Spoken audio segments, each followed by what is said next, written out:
Imagina que todo lo que crees saber sobre la Biblia es solo la punta del iceberg, una historia que ha sido contada de forma incompleta, hasta ahora.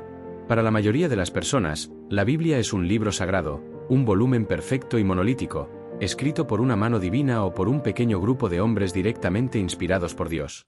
Durante siglos, la hemos aceptado como un todo, una obra completa que siempre ha existido así, sin cambios ni evolución. Pero, ¿y si te dijera que esa historia es mucho más fascinante, más compleja y, sobre todo, mucho más humana de lo que jamás imaginaste? ¿Alguna vez te has detenido a pensar realmente en cómo este libro, el más vendido de la historia, llegó a existir? ¿Quiénes eran los hombres detrás de los rollos de papiro y pergamino? ¿Cómo sabían exactamente qué escribir? La respuesta no es tan simple como un profeta que escuchó la voz de Dios y la transcribió sin más.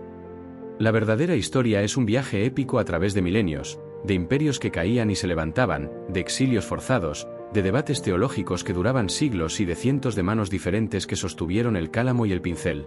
Es una historia de héroes, de rebeldes, de reyes, de pastores y de eruditos. Es un relato de conflictos, de inspiración y de decisiones cruciales que moldearon el texto que hoy conocemos. A lo largo de esta serie, vamos a desmantelar esa idea preconcebida de un libro único. No vamos a quedarnos en la superficie. Vamos a viajar a través del tiempo, a excavar en los desiertos de Oriente Medio en busca de manuscritos perdidos, a analizar códices centenarios y a escuchar las voces de quienes realmente le dieron forma a la Biblia. Vamos a descubrir que los autores eran tan humanos como tú y yo, con sus propias motivaciones, sus errores, sus estilos literarios y sus contextos históricos. Al final de este viaje, tu percepción de este libro, ya sea que lo consideres sagrado, un pilar cultural o una obra de ficción, cambiará para siempre. No se trata de dudar de la fe, sino de profundizar en la historia. Se trata de entender el origen real de las palabras, de conectar con los hombres que las escribieron y de comprender sus motivaciones, sus miedos, sus esperanzas.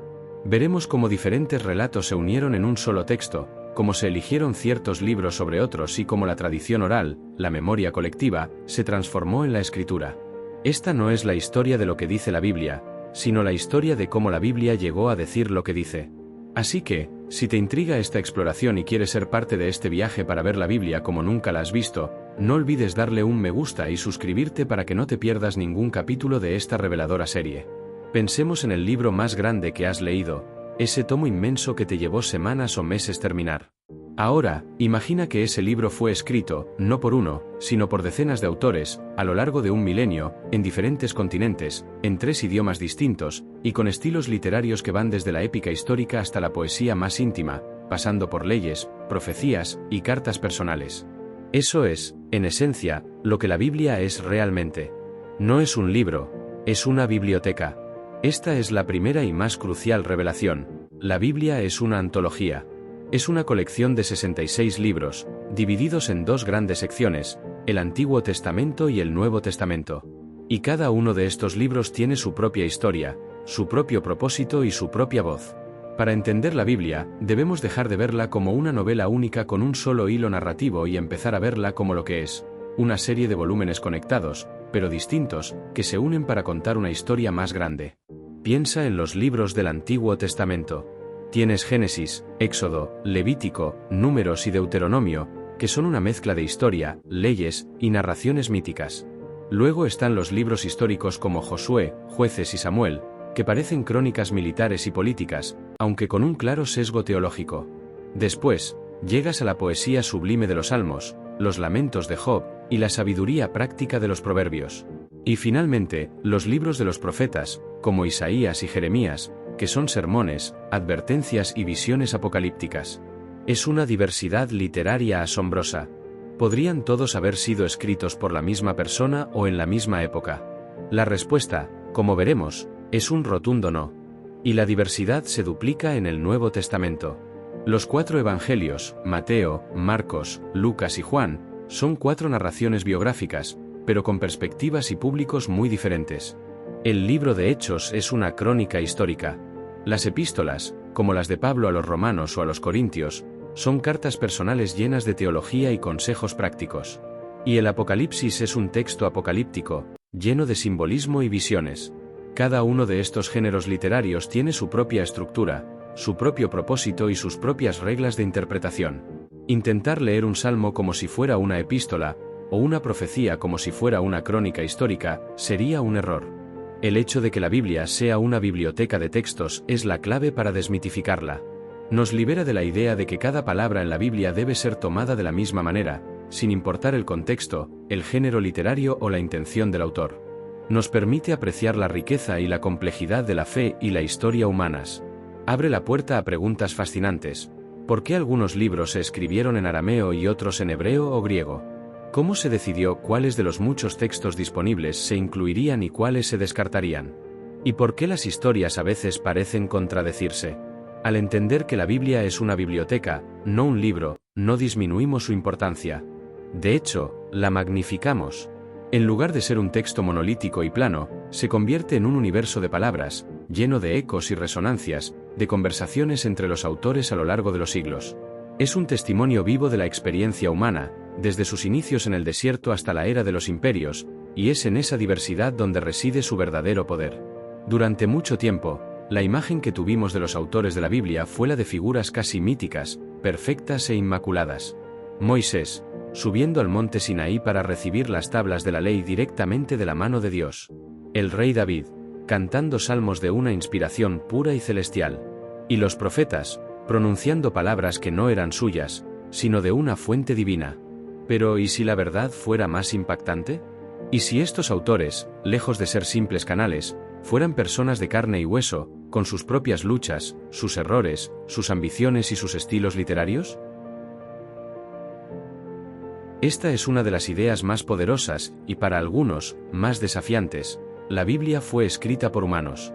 Y es su humanidad lo que la hace tan increíblemente relatable. No fue dictada por un robot celestial, sino que fue moldeada por las manos y las mentes de docenas de hombres, y posiblemente, algunas mujeres, que vivieron en un tiempo y lugar específicos.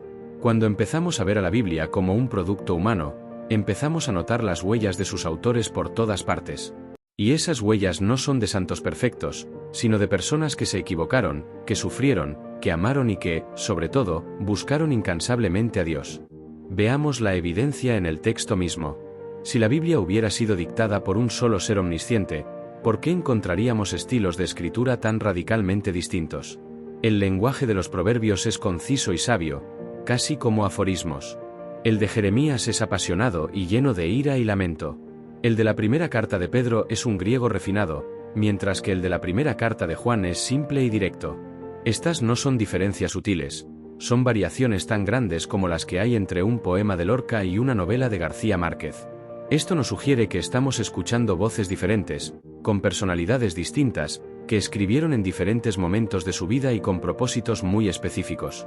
Además, si miras de cerca, verás las luchas personales de los autores. El salmista que se lamenta de su sufrimiento, o el eclesiastés, que duda del sentido de la vida, no son solo portavoces divinos, son individuos que expresan sus frustraciones más profundas. El apóstol Pablo, en sus cartas, no solo enseña teología, también comparte sus miedos, sus decepciones con otros creyentes e incluso sus problemas físicos. Esta honestidad no disminuye la autoridad del texto, la aumenta. Nos permite conectar con ellos a un nivel profundamente humano, reconociendo que la fe, para ellos, no era algo que se vivía en una burbuja, sino en la cruda realidad. Y, finalmente, la historia misma nos muestra que la autoría de la Biblia es mucho más compleja de lo que se nos enseñó. Durante siglos se creyó que Moisés había escrito el Pentateuco, los primeros 5 libros de la Biblia. Pero, si fue así, ¿cómo pudo Moisés haber escrito la narración de su propia muerte? Los eruditos han notado por más de un siglo que hay cambios en el vocabulario, las narrativas y la teología a lo largo del Pentateuco, lo que sugiere la existencia de varias fuentes y tradiciones orales que se unieron para formar los libros que conocemos hoy. En lugar de ser obra de un solo hombre, estos textos fueron el resultado de un largo proceso de compilación, edición y escritura. La Biblia, entonces, no es un fax enviado desde el cielo, sino una conversación humana con Dios a lo largo de 1000 años. Es la historia de hombres que trataron de entender y de registrar la revelación divina, en un lenguaje humano y falible. Y es precisamente este proceso, esta historia humana detrás de las palabras, lo que exploraremos en nuestro siguiente capítulo, cuando nos sumerjamos en el rompecabezas literario del Pentateuco, para descubrir las verdaderas manos detrás de las narraciones de la creación y el Éxodo.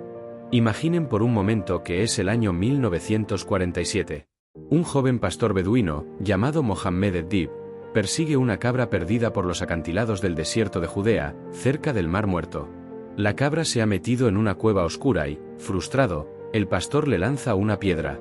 Pero en lugar del sonido seco que espera, escucha el tintineo de cerámica rompiéndose. Dentro, ocultos en la oscuridad por casi 2000 años, había unos rollos antiguos, guardados en vasijas de arcilla. El mundo no lo sabía en ese momento, pero ese simple acto cambiaría para siempre nuestra comprensión sobre la historia de la Biblia. Lo que ese pastor encontró, y lo que los arqueólogos descubrieron en las cuevas cercanas en los años siguientes, son los legendarios manuscritos del Mar Muerto. No era un solo libro, sino una biblioteca entera, miles de fragmentos de más de 900 textos diferentes. Algunos de ellos eran copias de casi todos los libros del Antiguo Testamento. Antes de este hallazgo, los manuscritos bíblicos en hebreo más antiguos que teníamos databan de los siglos 9 y 10 después de Cristo. Los rollos del Mar Muerto eran 1000 años más viejos. Era como encontrar una copia de tu álbum de fotos familiar, pero del siglo pasado, con las fotos originales. De repente, pudimos mirar atrás en el tiempo y ver el texto bíblico como nunca antes. Y lo que nos revelaron estos rollos es fascinante, porque confirmaron dos cosas a la vez. Por un lado, demostraron que el texto bíblico se había transmitido con una fidelidad asombrosa. Las copias de Isaías que teníamos de la Edad Media eran casi idénticas a las encontradas en las cuevas, lo que nos da una confianza increíble en la preservación del texto. Pero, por otro lado, los rollos también revelaron variaciones. No errores garrafales que cambiaran la teología, sino cambios sutiles que demuestran la naturaleza humana de la copia y la transmisión. Algunos manuscritos de Samuel, por ejemplo, incluían versos que no estaban en las copias que conocíamos, mientras que otros textos tenían diferencias significativas en el orden o la ortografía de las palabras. Pensemos en el libro de Jeremías. Los rollos del Mar Muerto contenían una versión que era significativamente más corta que la que tenemos hoy. ¿Qué significa esto? Significa que no había una única versión definitiva de la Biblia flotando por ahí, esperando a ser descubierta. En los primeros siglos, los textos circulaban en múltiples versiones, con pequeñas variaciones. Los escribas no eran simples máquinas de copiar, a veces editaban, clarificaban o incluso añadían notas marginales que con el tiempo se incorporaban al texto principal.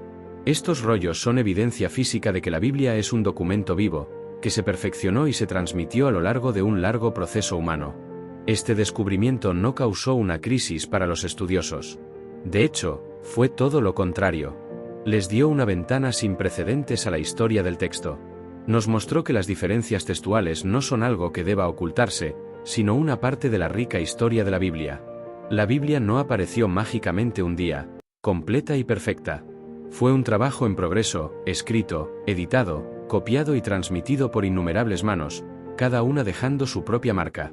Es un testimonio de la dedicación humana por preservar la palabra. Y es con esta idea en mente que nos adentraremos en el siguiente capítulo. Porque si los rollos nos demuestran que el texto tuvo una historia de múltiples versiones, ¿qué significa esto para la autoría? ¿Quién escribió realmente los primeros y más fundamentales libros de la Biblia? La respuesta, como veremos, no es un solo hombre en una montaña, sino un complejo tapiz de fuentes que se unieron para formar el rompecabezas más antiguo del mundo.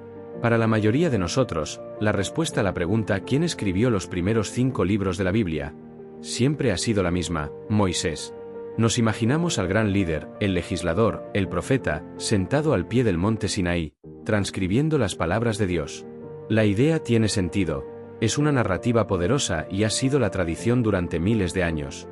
Pero ¿qué pasaría si te dijera que los eruditos bíblicos descubrieron, a lo largo de los siglos, que es casi seguro que Moisés no fue el único autor? De hecho, es muy probable que no escribiera la mayor parte de esos libros. La primera pista para este rompecabezas, que ya mencionamos brevemente, es obvia. ¿Cómo pudo Moisés escribir la historia de su propia muerte en el último capítulo de Deuteronomio? Es un detalle crucial que nos obliga a reconsiderar. Pero esa no es la única anomalía.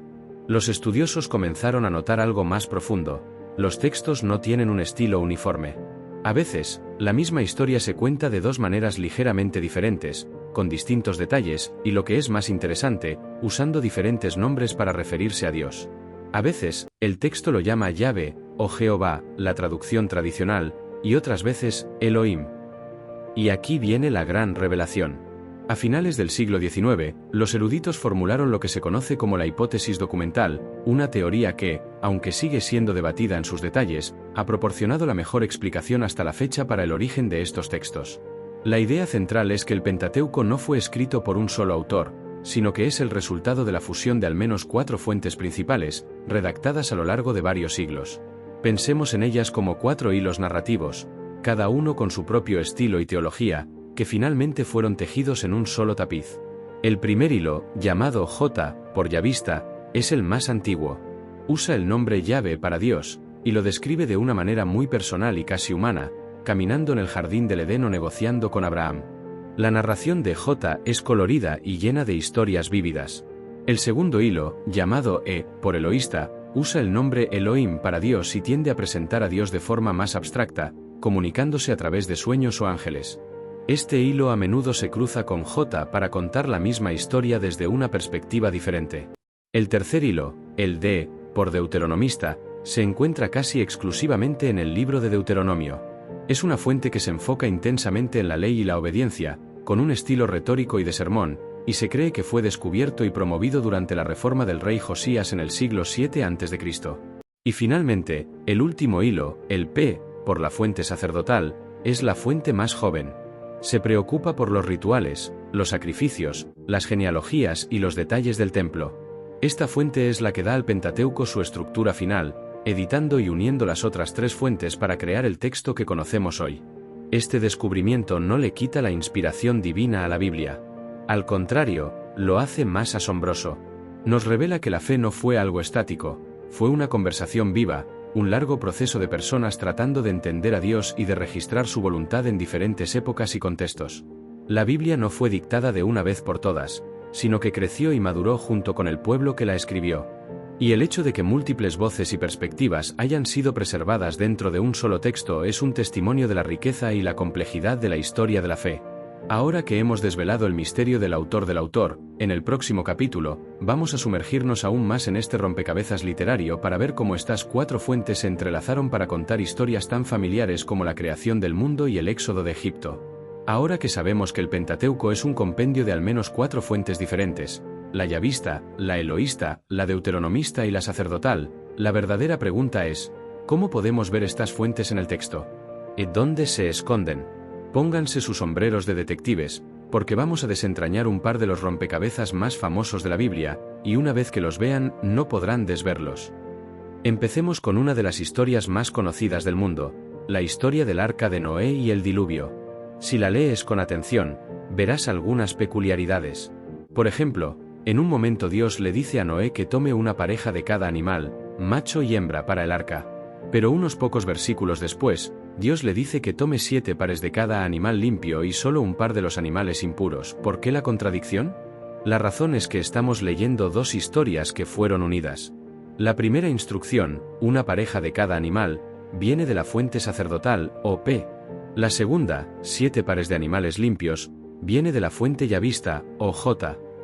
La fuente P se enfoca en la estructura y los números, mientras que J se preocupa por el ritual y la narrativa. El editor que combinó los textos decidió no eliminar la información redundante, sino incluir ambas versiones, lado a lado. Ahora, pensemos en la duración del diluvio. En un punto se nos dice que la lluvia cayó durante 40 días y 40 noches. Esta es la versión de J. Pero si sigues leyendo, la historia de P habla de un diluvio que dura un año completo y 10 días, mencionando fechas específicas y el tiempo que el arca estuvo flotando. Estas 2 narrativas, con sus diferentes duraciones y énfasis, fueron tejidas en una sola historia. Es el editor o redactor, el verdadero autor que le dio forma al texto final. En lugar de ser un defecto, esta superposición de fuentes es una de las mayores riquezas de la Biblia. Nos permite ver la evolución de las tradiciones orales y escritas. Aquí hay otro ejemplo, quizás aún más sorprendente. ¿Sabías que la creación del mundo se narra 2 veces en el Génesis? En Génesis, capítulo 1, el Dios llamado Elohim crea el mundo en 6 días, de una manera ordenada y majestuosa, con la humanidad creada en el último día, hombre y mujer a la vez. Este es el relato de la fuente sacerdotal, o P. Inmediatamente después, en el capítulo 2, la narración cambia. El Dios ahora se llama Yahvé Elohim, o Jehová Dios. La creación es más personal, y el enfoque está en la tierra. Dios crea a Adán del polvo, luego planta el jardín del Edén, y después crea a los animales antes de finalmente crear a Eva de la costilla de Adán. Esta es la versión de la fuente ya vista, o J. ¿Por qué se mantienen las dos? Porque ambas eran tradiciones sagradas y valiosas para el pueblo, y el redactor final no quiso descartar ninguna. Las dejó, lado a lado, para que las leyéramos y las interpretáramos. Entender la Biblia de esta manera nos da una nueva perspectiva. Los autores no estaban copiando ciegamente. Estaban preservando, interpretando y, a veces, adaptando antiguas tradiciones para que tuvieran sentido en su propio tiempo. La Biblia no es un manual de instrucciones con una sola voz, sino una conversación multifacética y a menudo contradictoria entre diferentes autores sobre lo que significa ser un ser humano y lo que significa ser Dios. Y al igual que estas múltiples voces narrativas se entrelazan en la ley y los orígenes del mundo, también lo hacen en los libros de los profetas, donde la autoría también es un complejo rompecabezas. En el próximo capítulo, vamos a explorar la increíble historia de cómo un libro como el de Isaías tiene, en realidad, las huellas de varios autores a lo largo de los siglos, cada uno hablando a una generación diferente. Cuando pensamos en un profeta, a menudo imaginamos una figura solitaria y heroica, de pie en una plaza de la ciudad, pronunciando un oráculo directamente de Dios. Su mensaje es claro y sin adornos. Y después, esa voz desaparece, dejando atrás solo la transcripción perfecta de sus palabras. Pero esa imagen, aunque romántica, está incompleta.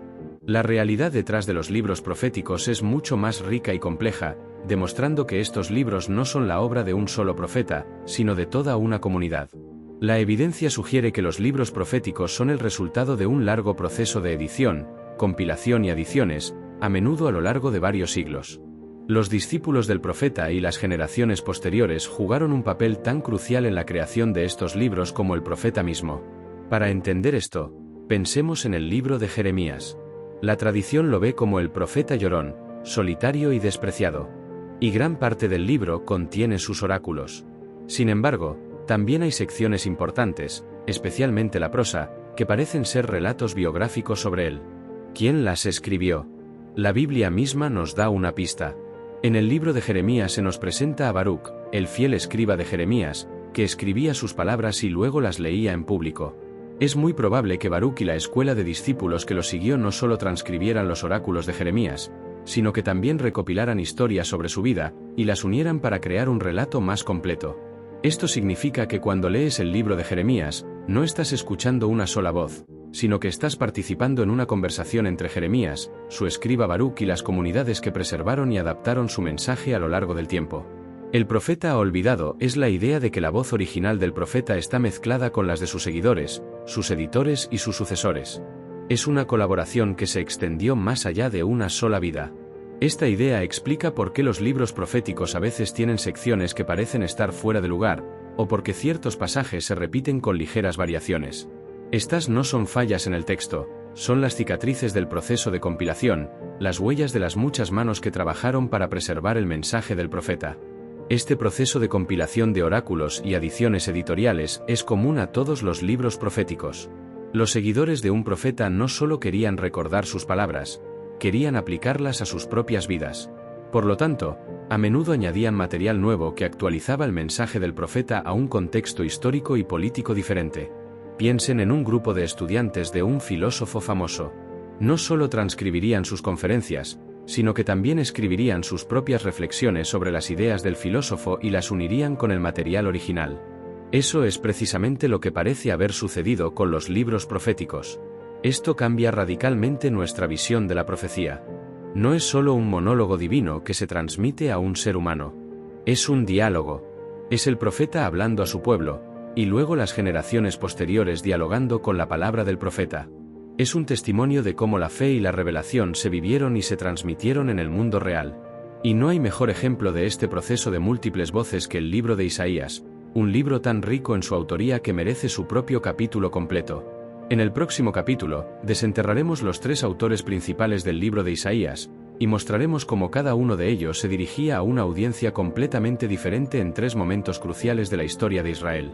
Prepárense para una de las revelaciones más asombrosas sobre la Biblia. El nombre de Isaías es sinónimo de profecía bíblica.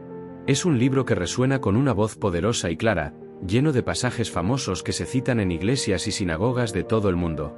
Durante milenios, se creyó que el libro completo, de principio a fin, era la obra del profeta Isaías que vivió en Jerusalén en el siglo VIII a.C. Pero, si te digo que el libro de Isaías, uno de los pilares de la Biblia, no fue escrito por una sola persona, sino por al menos 3 autores diferentes a lo largo de 200 años, ¿me creerías? Esta no es una idea nueva.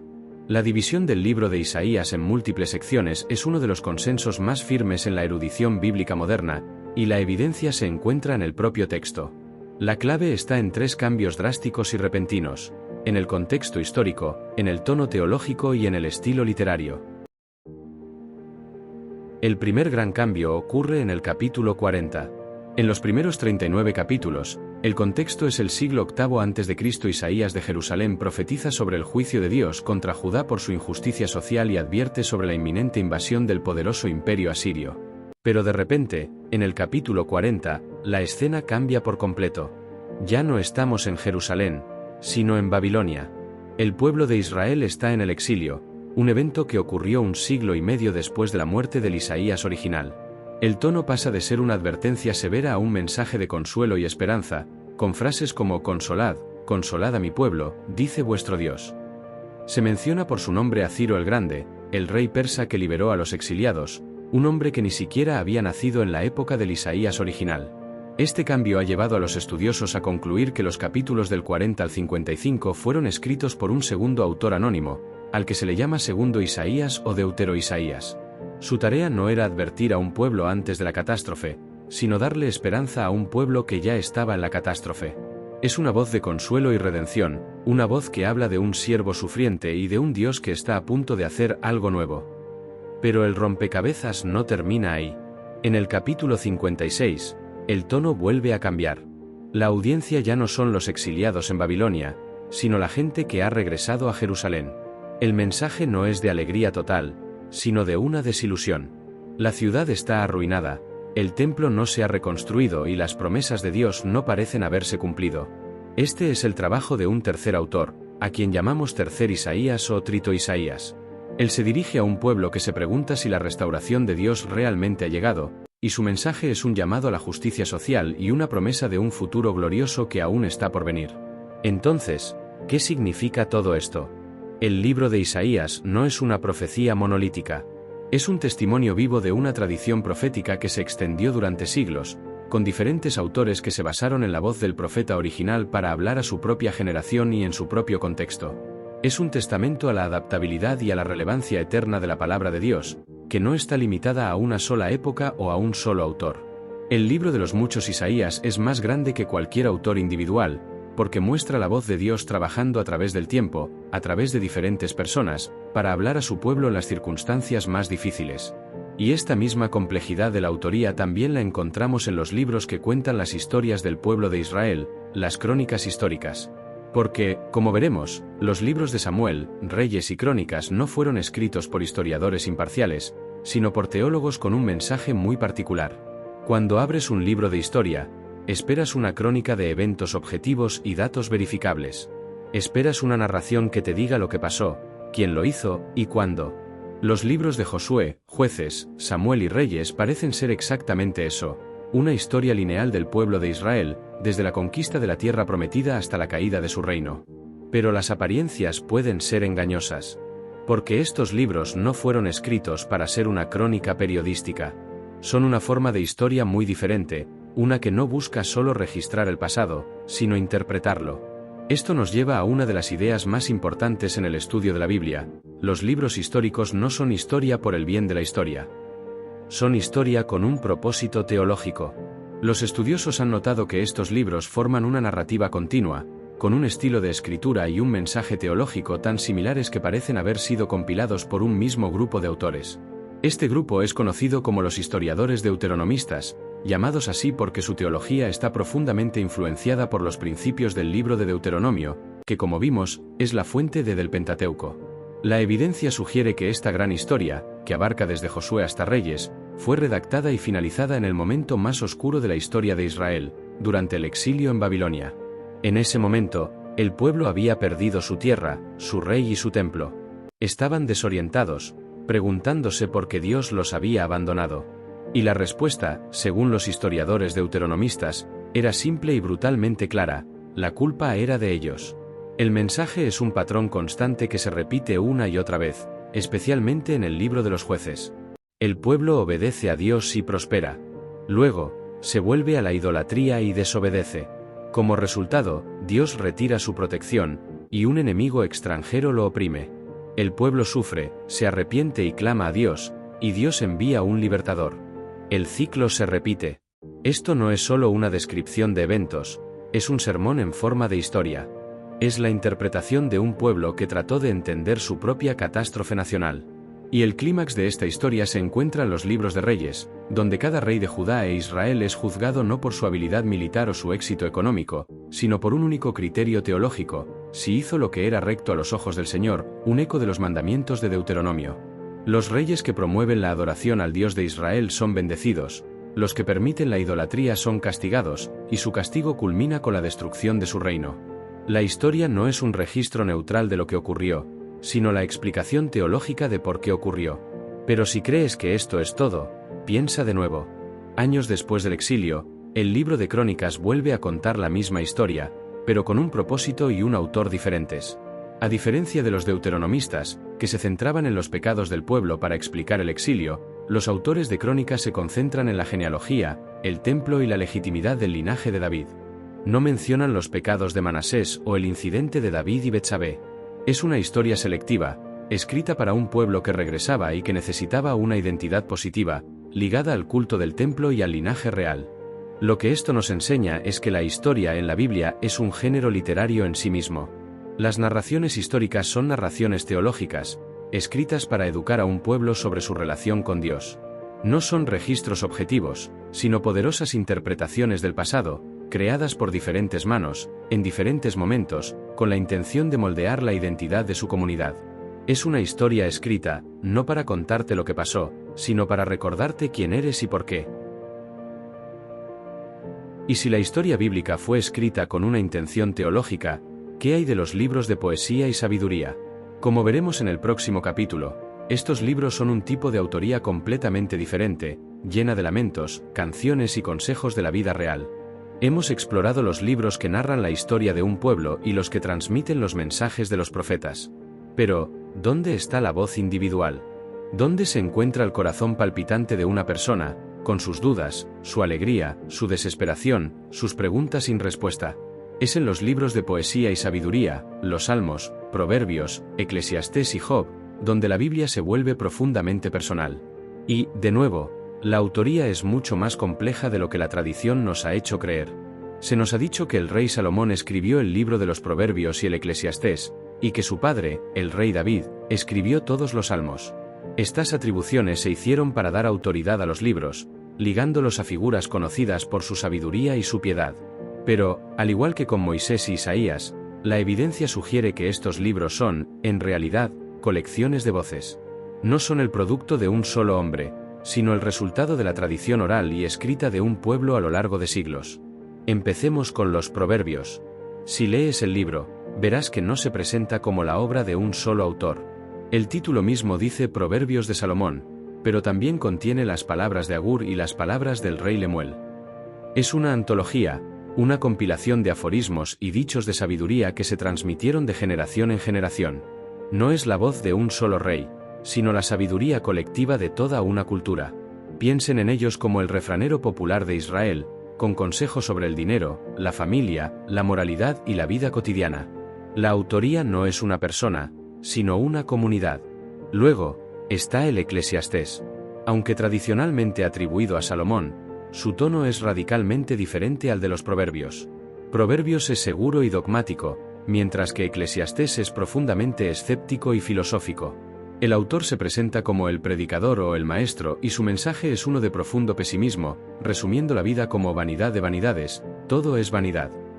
Es la voz de un intelectual que lucha con el significado de la existencia, cuestionando si hay algún propósito en un mundo que parece repetir los mismos ciclos sin fin. Los eruditos modernos creen que fue escrito mucho más tarde que la época de Salomón, reflejando las ansiedades de una época diferente. Es la voz de la duda honesta en el corazón de la Biblia, y su anonimato le permite resonar con cualquiera que se haya preguntado si la vida tiene sentido. Y luego está el libro de Job, una de las obras maestras de la literatura universal. Al igual que el Eclesiastés, el autor de Job es completamente anónimo. No se presenta como un profeta ni un rey. El libro no es historia, es un drama filosófico. Su propósito es desafiar la sabiduría convencional de los proverbios, la idea de que los justos son siempre recompensados y los malvados siempre castigados.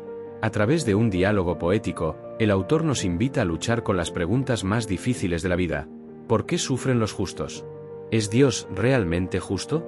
Es una voz de lamento y de rebelión intelectual, que muestra que la fe en el antiguo Israel no era un monólogo, sino una batalla constante con las grandes preguntas de la vida. Estos libros de sabiduría no tienen una intención teológica unificada. Son voces individuales o colectivas que se abren paso en la conversación de la fe. Nos recuerdan que la Biblia no es solo un libro de reglas, sino una colección de experiencias humanas. Son un testimonio de que la fe no es un camino fácil y que, a veces, la voz más importante es la que se atreve a preguntar, dudar y lamentar. En estos libros, vemos a los autores como lo que realmente son, seres humanos lidiando con la vida, el dolor y la búsqueda de sentido. Y entre todos ellos, un libro se destaca por su increíble diversidad de voces. En el próximo capítulo, nos adentraremos en el libro de los Salmos, la colección de canciones que contiene la gama completa de la emoción humana, escrita por muchos autores diferentes a lo largo de los siglos. Si el Pentateuco es la ley, y los libros históricos son la crónica de un pueblo, los Salmos son el corazón de la Biblia. Son el himnario, el libro de oración, el lugar donde la fe se vuelve personal, emocional y vulnerable. Para muchos, este libro es sinónimo del rey David.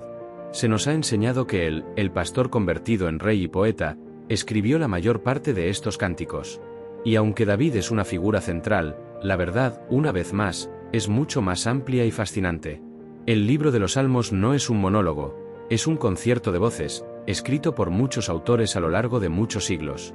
La evidencia está, de forma literal, en las primeras líneas del libro. Los salmos mismos nos dicen que hay muchos autores. Mientras que 73 salmos son atribuidos a David, otros 11 son atribuidos a los hijos de Coré, un grupo de músicos del templo. 12 salmos son de Asaf, otro director de coro. Y luego tenemos los salmos de Salomón, de Moisés, y de muchos otros autores, además de los casi 50 salmos que son completamente anónimos.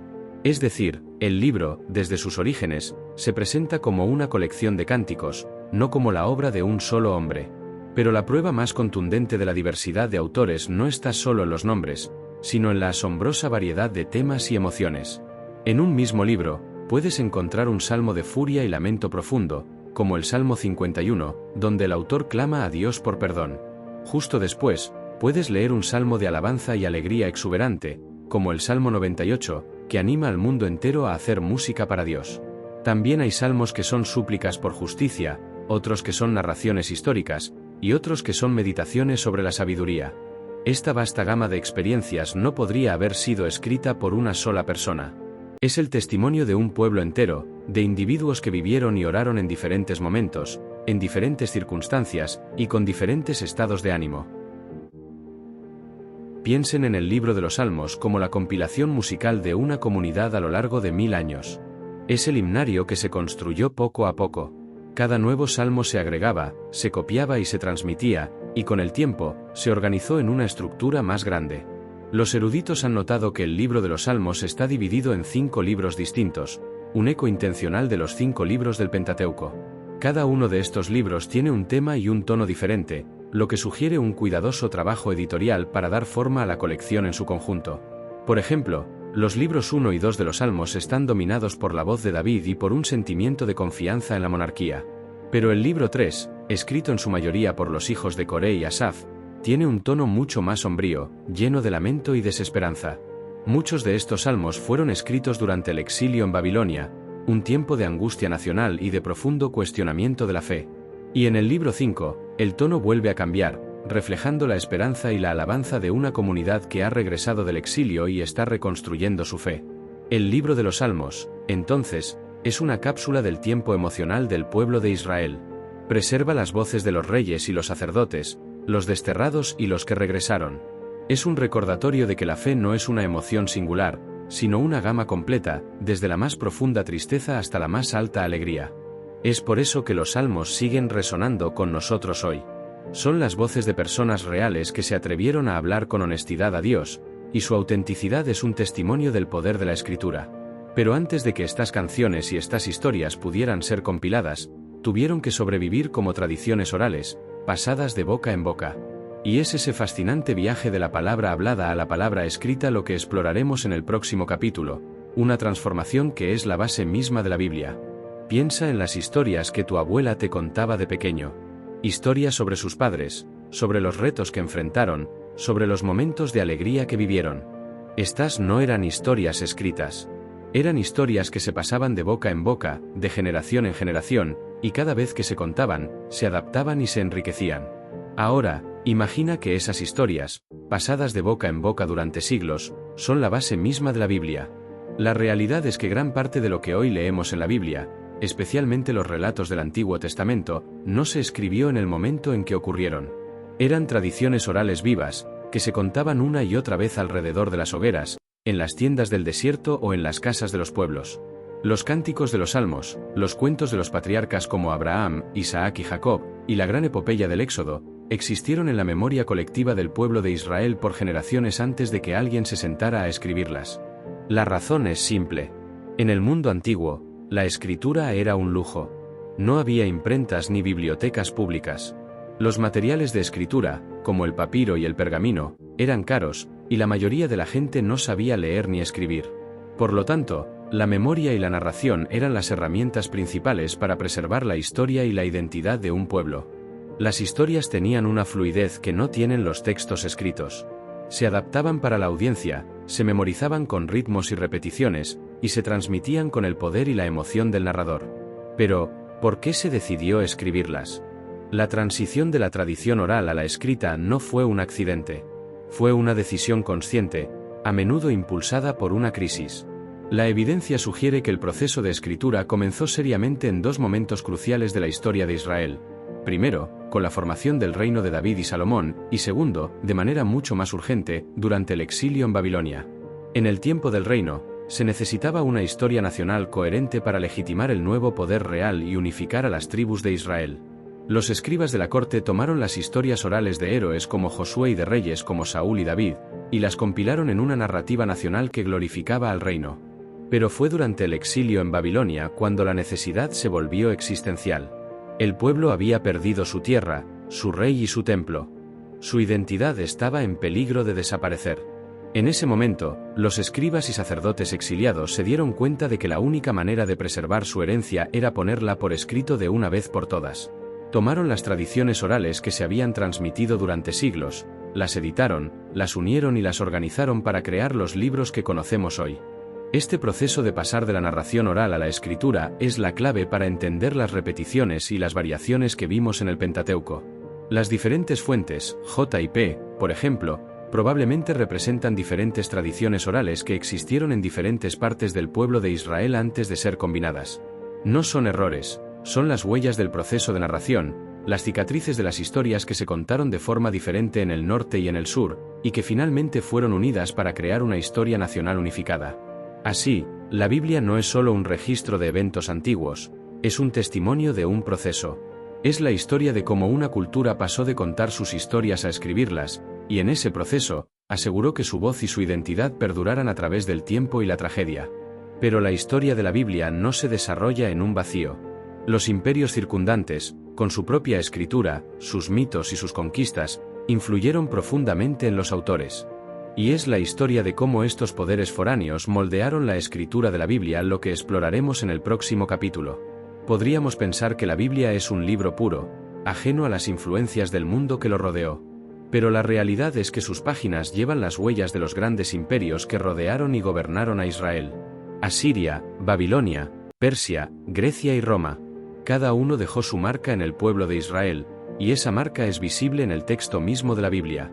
Los autores no escribían en una burbuja, escribían en un mundo interconectado y en constante cambio, donde las ideas, las historias y las leyes fluían de un imperio a otro. La evidencia más dramática de esta influencia se encuentra en los primeros capítulos del Génesis, en las historias de la creación y del diluvio. Durante mucho tiempo se pensó que estas eran narraciones únicas y exclusivas. Sin embargo, los arqueólogos han desenterrado antiguos textos babilónicos, como la épica de Enuma Elish y el relato del diluvio en la epopeya de Gilgamesh, y las similitudes son innegables. Ambas culturas narran cómo un caos acuoso primigenio dio lugar a la creación del mundo, y ambas tienen un relato de una gran inundación que arrasa con la humanidad. Pero la clave no está en la similitud, sino en la diferencia. Mientras que en los mitos babilónicos, el diluvio ocurre porque el dios Enlil se enoja por el ruido de la humanidad, en la Biblia, el diluvio es un juicio moral por la maldad humana. En los mitos babilónicos, los dioses son caóticos, pelean entre sí y actúan por capricho. En la Biblia, el Dios de Israel, Yahvé, es uno, justo y actúa con un propósito moral.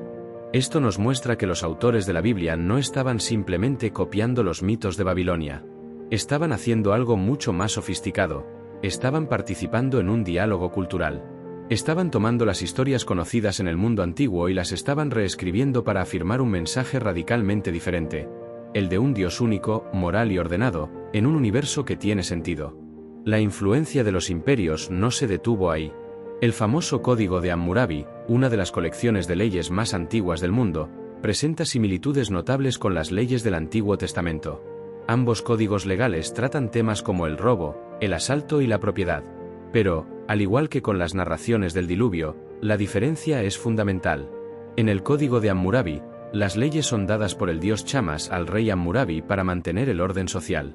En la Biblia, la ley es dada directamente por Dios a Moisés. Esto eleva la ley por encima del poder humano y la convierte en un pacto sagrado entre el pueblo y su Dios.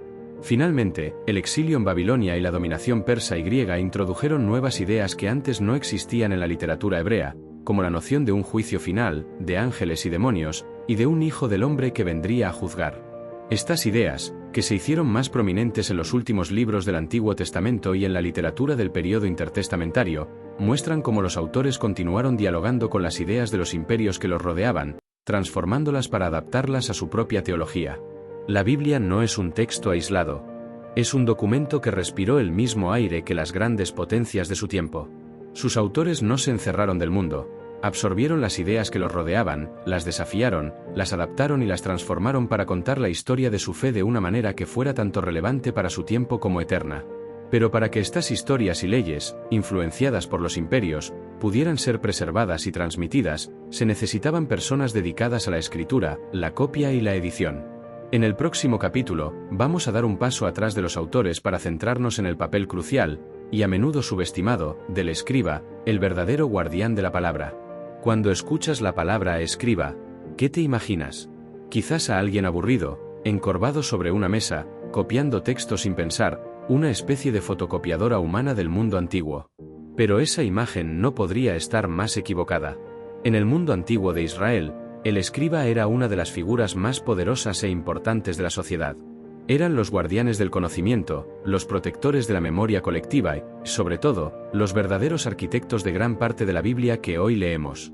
Sin ellos, no tendríamos una Biblia. Los escribas no eran simples copistas. Eran expertos, eruditos de la ley y la literatura, que servían a los reyes, los sacerdotes y las familias más ricas. Saber leer y escribir en ese entonces era una habilidad extremadamente rara.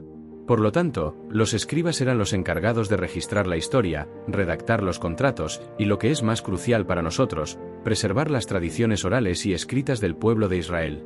Pero el poder del escriba iba mucho más allá de la mera transcripción. Como vimos en los capítulos anteriores, los escribas fueron los que tomaron las diferentes fuentes del Pentateuco, como la yavista y la sacerdotal, y las unieron para crear la narrativa cohesiva que conocemos hoy. Ellos no solo copiaban, editaban, compilaban y le daban forma a la historia. Tomaron los oráculos de los profetas, los relatos de la vida de los reyes y las historias transmitidas de boca en boca, y las organizaron en un orden lógico, añadieron introducciones y conclusiones, y crearon la narrativa que le dio sentido a la fe de un pueblo. En un sentido muy real, los escribas fueron los autores finales de muchos de los libros de la Biblia. La figura de Esdras el escriba es un ejemplo perfecto de este poder. Después del exilio en Babilonia, Esdras regresó a Jerusalén y fue fundamental para reconstruir la vida espiritual del pueblo. La Biblia lo llama un escriba experto en la ley de Moisés. No era solo un copista, sino un líder que enseñaba la ley, la interpretaba y la aplicaba a la vida de su gente. El trabajo de Esdras fue vital para convertir la ley de Moisés en el texto central de la vida judía, y su figura muestra que los escribas tenían autoridad religiosa y política. Eran teólogos y líderes, no solo trabajadores manuales. La culminación de la dedicación de los escribas se ve en los masoretes, un grupo de escribas y eruditos judíos que trabajaron durante la Edad Media, entre los siglos 6 y 10 después de Cristo. Su trabajo fue increíblemente meticuloso. Desarrollaron un sistema de puntos y acentos, llamados puntos vocálicos, para asegurar que la pronunciación y la transmisión del hebreo, que se escribía sin vocales, se mantuviera intacta a lo largo de las generaciones. Su trabajo fue una hazaña monumental de precisión y dedicación que garantizó la fidelidad del texto hebreo hasta el día de hoy. Cuando lees una Biblia hebrea moderna, estás leyendo una obra que fue preservada con la meticulosidad de los masoretes. La época de oro de los escribas fue el puente que unió a los autores originales con nosotros. En un mundo donde los rollos podían perderse, los imperios podían saquear las ciudades y las tradiciones orales podían desvanecerse, el escriba fue el guardián de la palabra. Su trabajo, a menudo anónimo, aseguró que los mensajes de los profetas, las leyes de Moisés y los cantos de los salmos sobrevivieran a la prueba del tiempo. Y es este mismo legado de la escritura y la preservación lo que se vuelve aún más crucial en la siguiente fase de la historia de la Biblia. En el próximo capítulo, vamos a dar un salto en el tiempo de 500 años, a la época de los romanos, para ver cómo se escribieron los evangelios y por qué la historia de la autoría se vuelve aún más compleja en el Nuevo Testamento. Hemos viajado por milenios a través de la historia de Israel, un pueblo que luchó por preservar su identidad en medio de imperios que caían y se levantaban. Ahora, demos un salto de 500 años, a una nueva era, la de un hombre llamado Jesús, y de un movimiento que, en sus primeros años, no tenía ni un solo libro. Porque el Nuevo Testamento no fue escrito en una cámara sellada, sino que emergió de un caldero de agitación política, fervor religioso y profunda necesidad humana. Para entender por qué se escribió el Nuevo Testamento, primero debemos entender el mundo en el que nació. El siglo I después de Cristo. Palestina no era la tierra prometida, sino una provincia turbulenta y rebelde del vasto y poderoso Imperio Romano. La tierra estaba llena de tensiones políticas y religiosas. El pueblo judío, sometido a Roma, vivía entre la esperanza de un Mesías que los liberaría y la realidad de una ocupación brutal. En este contexto, surgieron muchos movimientos mesiánicos, pero uno, en particular, creció alrededor de un carpintero de Nazaret. Al principio, el cristianismo no era una religión del libro, era una religión de la palabra hablada. Sus primeros seguidores no eran teólogos o escritores. Eran pescadores, recaudadores de impuestos, y mujeres que habían caminado y hablado con Jesús. Las historias de sus milagros, sus parábolas y sus enseñanzas no se escribieron al día siguiente. Se pasaron de boca en boca, a través de la tradición oral, de una comunidad a otra. Los primeros creyentes tenían una fe vibrante, pero no tenían un canon escrito que les sirviera de guía. Su única Biblia era el Antiguo Testamento. Entonces, ¿qué fue lo que finalmente impulsó a estos creyentes a poner sus historias por escrito? Dos factores cruciales. El primero fue la muerte de los testigos oculares. Los discípulos que habían caminado con Jesús comenzaron a envejecer y morir. Y a medida que la primera generación de apóstoles se extinguía, hubo una urgencia tremenda por preservar sus relatos de forma permanente. No podían arriesgarse a que los recuerdos se distorsionaran o se perdieran con el tiempo. El segundo factor fue la expansión del cristianismo. La nueva fe no se quedó en Jerusalén. Se extendió rápidamente a través del mundo romano, a ciudades como Antioquía, Roma y Corinto. Estas nuevas comunidades, lejos de los apóstoles originales, necesitaban tener acceso a una enseñanza coherente y autorizada sobre la vida y las palabras de Jesús. Esta no fue una decisión casual. Fue una respuesta a una necesidad profunda, una forma de garantizar la continuidad de la fe en un mundo sin redes sociales, internet o teléfonos. Los autores del Nuevo Testamento no estaban creando un libro sagrado desde cero. Estaban documentando, por primera vez, las enseñanzas de una fe que ya estaba viva y extendiéndose. Y lo que se escribió en los primeros años no fueron libros, sino cartas. Las primeras partes del Nuevo Testamento que se escribieron fueron las cartas del apóstol Pablo, dirigidas a comunidades específicas con problemas específicos. No eran tratados teológicos abstractos. Eran respuestas pastorales a los desafíos de la vida real. Así, el Nuevo Testamento, a diferencia del Antiguo, no comenzó con una colección de mitos y leyes antiguas, sino con las palabras urgentes de testigos y líderes, que buscaban preservar la memoria de un hombre que había cambiado sus vidas para siempre. Y la primera manifestación de este esfuerzo fueron los 4 evangelios, que, como veremos, son 4 retratos muy distintos del mismo hombre. Cuando piensas en la vida de Jesús, probablemente tomas un detalle de aquí y otro de allá, mezclando las narraciones de los 4 evangelios como si fueran un solo relato.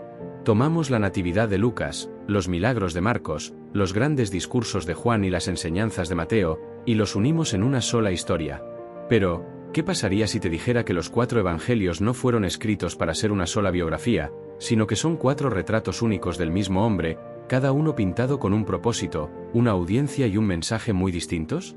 La tradición nos ha dado los nombres de los autores: Mateo, el exrecaudador de impuestos; Marcos, un compañero de Pedro; Lucas, el médico; y Juan, el discípulo amado.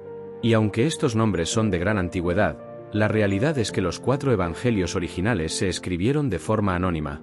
Los títulos Evangelio según San Mateo, Evangelio según San Marcos, etc., fueron añadidos por los editores de la Iglesia más de un siglo después para darles una atribución y una autoridad apostólica.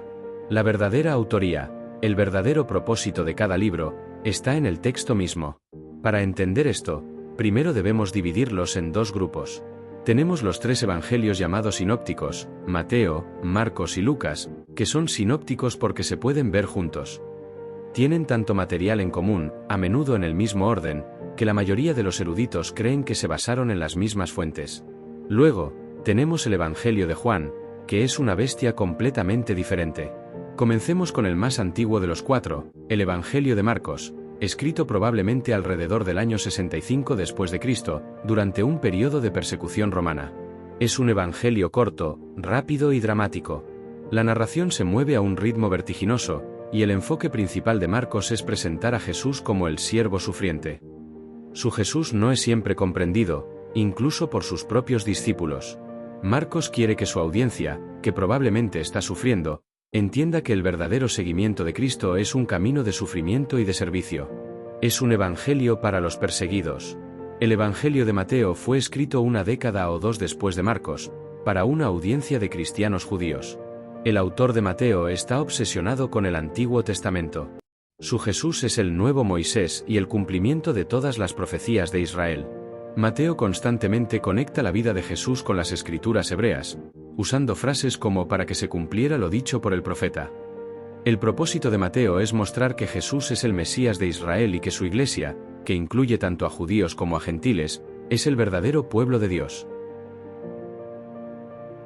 El Evangelio de Lucas, por otro lado, fue escrito para una audiencia gentil. El autor de Lucas, un historiador meticuloso y un gran estilista, presenta a un Jesús compasivo, el Salvador universal de la humanidad. Su evangelio está lleno de historias que no se encuentran en ningún otro lugar, como la parábola del buen samaritano y la historia del hijo pródigo. El Jesús de Lucas es particularmente amable con los marginados de la sociedad, los pobres, los enfermos, las mujeres y los pecadores. Lucas enfatiza que el mensaje de Dios no es solo para Israel, sino para el mundo entero. Y luego, está el Evangelio de Juan, el último en ser escrito, alrededor del año 90 después de Cristo. Es completamente único en su estilo y teología. Juan no cuenta la historia de Jesús con parábolas, sino con grandes discursos teológicos. Su Jesús es el Verbo divino, Logos, el Hijo de Dios preexistente. Juan comienza su evangelio con un eco del Génesis. En el principio era el Verbo, y el Verbo estaba con Dios, y el Verbo era Dios. El propósito de Juan es mostrar la naturaleza divina de Jesús, más que su humanidad. Es el evangelio más místico y filosófico. El hecho de que tengamos 4 evangelios, y no solo uno, no es un accidente. Es una bendición. Nos da 4 perspectivas únicas y complementarias de la misma persona. Juntos, nos dan una imagen más rica, más matizada y más completa de Jesús de lo que una sola narrativa podría haber logrado. Los evangelios nos recuerdan que la fe no es un dogma rígido, sino una lente a través de la cual vemos el mundo, y cada uno de estos autores miró a Jesús a través de su propia lente única. Pero, si los 3 evangelios sinópticos se parecen tanto, y el Evangelio de Marcos es el más antiguo, ¿qué significa esto para la autoría? En el próximo capítulo, vamos a resolver el gran misterio de por qué Mateo, Marcos y Lucas tienen historias tan similares, y qué fuentes secretas pudieron haber usado. Si pones el Evangelio de Mateo, el de Marcos y el de Lucas uno al lado del otro, notarás algo increíble. A menudo, cuentan las mismas historias, con las mismas palabras, y en el mismo orden. La curación de los ciegos, la alimentación de los 5000 o la pasión de Jesús. La similitud es demasiado grande para ser una simple coincidencia. Pero a veces, una historia está en uno y no en el otro. Y de forma aún más extraña, a veces Mateo y Lucas comparten pasajes que no están en Marcos. Este enigma es lo que los eruditos bíblicos llaman el problema sinóptico. Y resolverlo es la clave para entender cómo se escribieron los evangelios. La respuesta más aceptada a este misterio es la hipótesis de las dos fuentes. Esta teoría sostiene que Mateo y Lucas no se copiaron el uno al otro, sino que se basaron en dos fuentes principales. La primera, y la más importante, fue el Evangelio de Marcos. La evidencia sugiere que Marcos fue el primer evangelio en escribirse. Es el más corto, el que tiene un griego más rudimentario y el que no contiene el relato de la infancia de Jesús. La mayoría de sus historias se encuentran en Mateo y en Lucas, y a menudo en el mismo orden y con las mismas palabras. Esto nos dice que Mateo y Lucas usaron a Marcos como un andamio o una base para sus propios evangelios. No tenían que crear una nueva narrativa desde cero. Podían tomar la historia de Marcos y luego agregar su propio material. Pero, ¿qué hay de ese material que Mateo y Lucas comparten pero que no se encuentra en Marcos? Pensemos en el Padre Nuestro o en las bienaventuranzas del Sermón del Monte. Estas enseñanzas son centrales en ambos evangelios, pero no están en Marcos. Para explicar esta coincidencia, los eruditos postularon la existencia de una segunda fuente, a la que llamaron la fuente Q, de Quelle, la palabra alemana para fuente. La Q no es un evangelio narrativo, sino una colección de dichos y parábolas de Jesús. Era, en esencia, un manual de enseñanzas para las primeras comunidades cristianas. Aunque no se ha encontrado ningún manuscrito de la fuente Q, sabemos que probablemente existió como un documento escrito. ¿Por qué? Porque cuando Mateo y Lucas usan material de la Q, lo hacen con las mismas palabras. Si fuera una tradición oral, la redacción sería más fluida y variada. El hecho de que las palabras sean idénticas sugiere que ambos autores estaban copiando de un texto preexistente. Por último, cada evangelio sinóptico también contiene material que es exclusivo de él. Este material se conoce como la fuente M para el material único de Mateo, como las historias de la Natividad de José, y la fuente L para el material único de Lucas, como la historia del Hijo Pródigo. Estos materiales únicos probablemente provienen de las tradiciones orales locales a las que cada autor tenía acceso en su comunidad. El misterio de las fuentes nos demuestra que los evangelistas no eran solo biógrafos pasivos. Eran autores intencionales. Mateo tomó a Marcos, la Q y la M y las combinó para presentar a Jesús como el Mesías judío que vino a cumplir la ley. Lucas tomó a Marcos, la Q y la L para presentar a Jesús como el Salvador de toda la humanidad. Este proceso de edición, compilación y redacción de fuentes es un testimonio de la sofisticación literaria y teológica de los primeros autores cristianos. Los evangelios no son simplemente reportes, son obras de arte literario que usaron las herramientas de su tiempo para pintar el retrato de su Señor. Y ahora que hemos visto cómo los evangelios se construyeron a partir de fuentes, vamos a pasar a los escritos del apóstol más influyente de la historia, Pablo. Sus cartas, escritas años antes que los evangelios, nos dan la primera ventana a la mente de los autores del Nuevo Testamento. Si te dijera que las primeras palabras del Nuevo Testamento en ser escritas no fueron las de Jesús, ¿me creerías? No fueron los evangelios que leemos primero, sino las cartas de un hombre llamado Saulo de Tarso, que conocemos como el apóstol Pablo. Sus cartas fueron escritas entre los años 50 y 60 después de Cristo, mucho antes que los evangelios. Esto hace que sus escritos sean los documentos cristianos más antiguos que tenemos, una ventana directa a la mente, las luchas y la teología de la Iglesia primitiva, y un testimonio de que el cristianismo, en sus inicios, era una fe viva, no un conjunto de dogmas. Las cartas de Pablo no son tratados teológicos abstractos.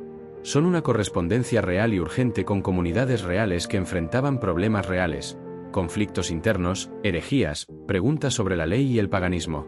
Su escritura es apasionada, a veces exasperada, a veces tierna. Y lo que es más fascinante es que, al igual que los libros del Antiguo Testamento, la autoría de las cartas de Pablo no es tan simple como parece.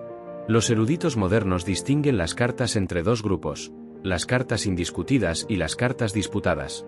Las cartas indiscutidas son 7, Romanos, Primera y Segunda de Corintios, Gálatas, Filipenses, Primera de Tesalonicenses y Filemón.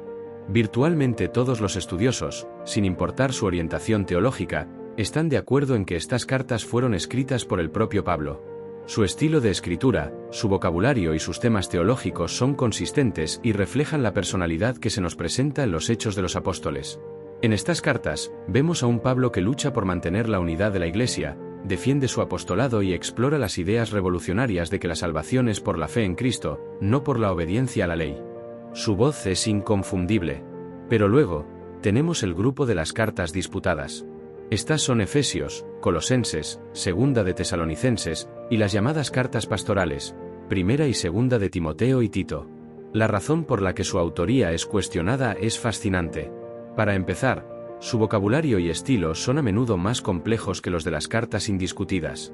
Por ejemplo, Efesios y Colosenses contienen un griego más elaborado y sofisticado de lo que se esperaría de Pablo. Y las cartas pastorales tienen un vocabulario casi completamente diferente al de las cartas indiscutidas. Además del estilo, la teología también parece haber evolucionado.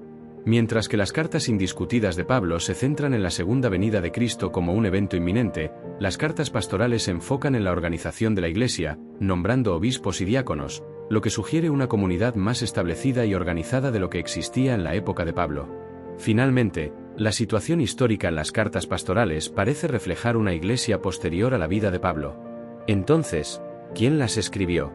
La respuesta más probable es que fueron escritas por los discípulos y seguidores de Pablo después de su muerte. Este fue un acto de respeto y no de engaño. En el mundo antiguo, era una práctica común, conocida como pseudepigrafía, que un discípulo escribiera en nombre de su maestro para extender su legado y aplicar sus enseñanzas a los desafíos de una nueva generación. Las cartas disputadas son, en esencia, la forma en que los seguidores de Pablo continuaron su trabajo teológico. La distinción entre las cartas indiscutidas y las disputadas no le quita autoridad al Nuevo Testamento. Al contrario, nos da una ventana aún más amplia al nacimiento de la fe. Nos muestra que la teología del apóstol Pablo fue tan influyente que sus ideas continuaron siendo discutidas y desarrolladas por sus discípulos mucho tiempo después de su muerte. Las cartas de Pablo, en su conjunto, son un testimonio de una fe que no se detuvo en la crucifixión, sino que comenzó a florecer y a extenderse, dando lugar a una serie de escritos que definirían la identidad de la Iglesia durante 2000 años. Y ahora, con la voz de Pablo en nuestra mente, pasaremos a los libros que no tienen una atribución clara, aquellos que se convirtieron en las voces anónimas del Nuevo Testamento. Hemos visto la voz clara y apasionada del apóstol Pablo, el primer autor del Nuevo Testamento. Pero, ¿qué pasa con los otros libros, aquellos que no tienen un autor claro o que se atribuyen a figuras que quizás no los escribieron? La realidad es que una parte significativa del Nuevo Testamento es anónima o fue escrita en nombre de una figura más grande. Lejos de ser un defecto, esta falta de autoría es una de las características más fascinantes de la Biblia. Nos demuestra que el mensaje, y no el nombre del autor, era la verdadera fuente de autoridad. Consideremos, por ejemplo, el libro de Hebreos. Durante siglos, se creyó que fue escrito por el apóstol Pablo. Se lo incluyó entre sus cartas y se le atribuyó su autoría para darle una autoridad apostólica. Pero la evidencia interna es abrumadora. El griego del libro de Hebreos es el más pulido y sofisticado de todo el Nuevo Testamento. Es una obra de elocuencia y retórica, muy diferente al estilo de escritura más apasionado y, a veces, desordenado de Pablo. Además, el autor de Hebreos se refiere a los apóstoles como si no fuera uno de ellos, diciendo que la salvación fue confirmada por aquellos que la oyeron. Por estas razones, la mayoría de los estudiosos modernos están de acuerdo en que Pablo no escribió Hebreos. Y lo que es más importante, el libro en sí no nombra a su autor. El autor, sea quien sea, no sintió la necesidad de ponerse en primer plano. La autoridad del texto no reside en su nombre, sino en la profundidad de su mensaje sobre la superioridad de Jesús. Ahora, pensemos en las llamadas cartas generales, como Santiago, Primera y Segunda de Pedro, y Judas. La tradición les da nombres de apóstoles. Pero, al igual que con las cartas disputadas de Pablo, la evidencia sugiere una historia más compleja.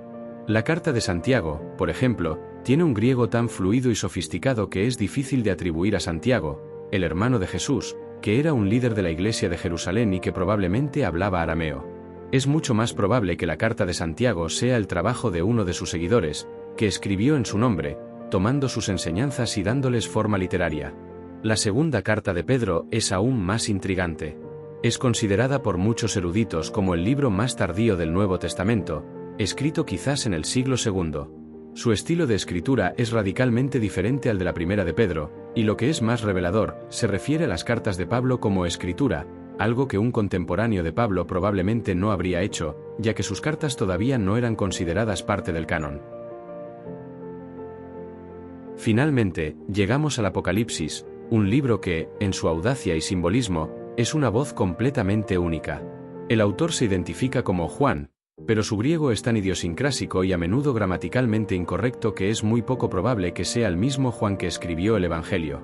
El Juan del Apocalipsis es un profeta carismático de la época, un líder de una comunidad que enfrentaba la persecución del Imperio Romano. En un acto de profunda humildad, su nombre es simplemente Juan.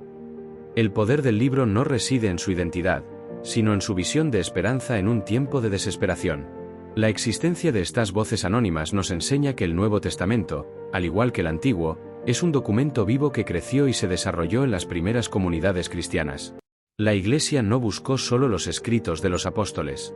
Buscó y aceptó libros que sentía que hablaban con autoridad, sin importar el nombre en la portada. La voz de un profeta desconocido en Asia Menor, la de un brillante teólogo sin nombre, o la de un discípulo de un apóstol, todos se unieron para formar el canon del Nuevo Testamento. El misterio de la autoría, entonces, no es una amenaza para la fe. Es una ventana a su increíble historia. Nos recuerda que la Biblia es un regalo que nos llegó no de una sola persona, sino de una comunidad entera de creyentes que, a lo largo de milenios, lucharon por entender a Dios y transmitir su palabra. En el último capítulo, vamos a unir todas estas piezas. Vamos a ver cómo estos 23 siglos de autoría, compilación y transmisión culminaron en el libro que hoy tenemos en nuestras manos. Hemos escuchado la voz clara y apasionada de Pablo, el apóstol que se comunicaba con sus iglesias a través de cartas urgentes. Su voz, incluso en sus contradicciones, es inconfundible. Pero una vez que salimos de las cartas indiscutidas de Pablo, el Nuevo Testamento se vuelve un poco más misterioso. Un número considerable de sus libros son anónimos, y la autoría de muchos otros, aunque atribuida por la tradición, es un tema de intenso debate académico. Lejos de ser un defecto, esta falta de autoría es una de las características más fascinantes de la Biblia. Nos demuestra que la verdadera autoridad del texto residía en su mensaje, no en el nombre del autor. Consideremos, por ejemplo, el libro de Hebreos. Durante siglos, se creyó que fue escrito por Pablo. La idea tiene sentido, su teología se centra en la figura de Cristo como mediador, un tema que a Pablo le importaba. Pero cuando los eruditos comenzaron a analizar el texto, notaron algo inusual. El griego de Hebreos es, sin duda, el más pulido y elegante de todo el Nuevo Testamento, mucho más que el estilo directo y a veces desordenado de Pablo. Además, a diferencia de las cartas de Pablo, Hebreos no comienza con un saludo ni con la firma de su autor. La voz en Hebreos se refiere a los apóstoles como si no fuera uno de ellos. Su autor dice que la salvación fue confirmada por aquellos que la oyeron. Por estas razones, la mayoría de los estudiosos modernos están de acuerdo en que Pablo no escribió Hebreos. Y lo que es más importante, el autor no sintió la necesidad de ponerse en primer plano. La autoridad del texto no reside en su nombre, sino en la profundidad de su mensaje sobre la superioridad de Jesús. Ahora, pensemos en las llamadas cartas generales, como la de Santiago, primera y segunda de Pedro, y la de Judas. La tradición les da nombres de apóstoles. Pero, al igual que con las cartas disputadas de Pablo, la evidencia sugiere una historia más compleja. La carta de Santiago, por ejemplo, tiene un griego tan fluido y sofisticado que es difícil de atribuir a Santiago, el hermano de Jesús, quien era un líder de la iglesia de Jerusalén y que probablemente hablaba arameo. Es mucho más probable que la carta de Santiago sea el trabajo de uno de sus seguidores, que escribió en su nombre, tomando sus enseñanzas y dándoles forma literaria. Esto no fue un acto de engaño. En el mundo antiguo, escribir en nombre de un maestro era una forma de honor. La segunda carta de Pedro es aún más intrigante. Es considerada por muchos eruditos como el libro más tardío del Nuevo Testamento, escrito quizás en el siglo II. Su estilo de escritura es radicalmente diferente al de la primera de Pedro, y lo que es más revelador, se refiere a las cartas de Pablo como escritura, algo que un contemporáneo de Pablo probablemente no habría hecho, ya que sus cartas aún no eran consideradas parte del canon. Finalmente, llegamos al Apocalipsis, un libro que, en su audacia y simbolismo, es una voz completamente única. El autor se identifica como Juan, pero su griego es tan idiosincrásico y a menudo gramaticalmente incorrecto que es muy poco probable que sea el mismo Juan que escribió el Evangelio de Juan, que tiene un griego pulido y estructurado. La mayoría de los estudiosos creen que el autor fue un profeta carismático de la época, un líder de una comunidad que enfrentaba la persecución del Imperio Romano. En un acto de profunda humildad, su nombre es simplemente Juan. El poder del libro no reside en su identidad, sino en su visión de esperanza en un tiempo de desesperación. La existencia de estas voces anónimas y de autoría disputada nos enseña que el Nuevo Testamento, al igual que el Antiguo, es un documento vivo que creció y se desarrolló en las primeras comunidades cristianas. La Iglesia no buscó solo los escritos de los apóstoles. Buscó y aceptó libros que sentía que hablaban con autoridad, sin importar el nombre en la portada. La voz de un profeta desconocido en Asia Menor, la de un brillante teólogo sin nombre, o la de un discípulo de un apóstol, todos se unieron para formar el canon del Nuevo Testamento. La existencia de estas voces anónimas y de autoría disputada nos lleva a la siguiente gran pregunta, una que lo cambia todo. ¿Quién decidió qué libros eran bíblicos y cuáles no? ¿Cómo se construyó el canon? La Biblia no cayó del cielo como un solo libro encuadernado. Tampoco fue un producto de un único autor. Cada uno de sus 66 libros, a lo largo de los siglos, tuvo que ser aceptado, copiado, transmitido y finalmente reconocido como parte de una colección oficial. Esta colección se conoce como el canon, una palabra griega que significa caña o regla y que en este contexto se refiere a la regla de fe, a la lista de libros considerados autoritativos. El canon no fue un acto de revelación, sino un proceso de discernimiento humano. Para el Antiguo Testamento, este proceso fue gradual y orgánico. Los judíos no celebraron un concilio en una fecha específica para decidir qué libros incluir. En cambio, el canon se formó en 3 etapas. Primero, se aceptaron los 5 libros de la ley, la Torá, debido a su antigüedad y su estatus como la revelación fundacional de Dios a Moisés. Luego, se sumaron los libros de los profetas, que contenían los oráculos de las figuras más importantes de la historia de Israel. Finalmente, los escritos, una colección más diversa de libros como los Salmos, Proverbios y el libro de Job, que fueron los últimos en ser aceptados. Este proceso de 3 pasos, completado en el período intertestamentario, mostró un consenso lento y sólido. Sin embargo, es la construcción del canon del Nuevo Testamento la que nos permite ver el proceso con mayor claridad y drama. En los primeros siglos del cristianismo, existían docenas de escritos que circulaban por las comunidades. Había otros evangelios, como el de Tomás o el de Pedro, y cartas atribuidas a varios apóstoles. La Iglesia primitiva tuvo que decidir qué libros eran la base de su fe y cuáles no. Este no fue un proceso rápido, sino un largo y complejo viaje de casi 400 años, guiado por varios criterios. El primer y más importante criterio fue la apostolicidad. Un libro solo podía ser considerado parte del canon si había sido escrito por un apóstol o por un asociado cercano de un apóstol. Los evangelios de Mateo y Juan fueron aceptados porque se creía que habían sido escritos por apóstoles directos. El evangelio de Marcos fue aceptado por su conexión con Pedro, y el de Lucas por su conexión con Pablo. Este criterio estableció un vínculo directo con los testigos oculares de la vida y el ministerio de Jesús. El segundo criterio fue la catolicidad, o aceptación universal. Para ser parte del canon, un libro tenía que ser reconocido y utilizado por la mayoría de las iglesias cristianas, desde Roma hasta África del Norte, y desde Siria hasta Asia Menor. Un libro que era popular solo en una comunidad local tenía menos probabilidades de ser incluido. Este criterio aseguró que el canon fuera un reflejo de la fe de toda la Iglesia y no solo de una secta regional. El tercer criterio, y quizás el más crucial, fue la ortodoxia. Un libro tenía que estar en armonía con las enseñanzas establecidas y la tradición oral de la Iglesia.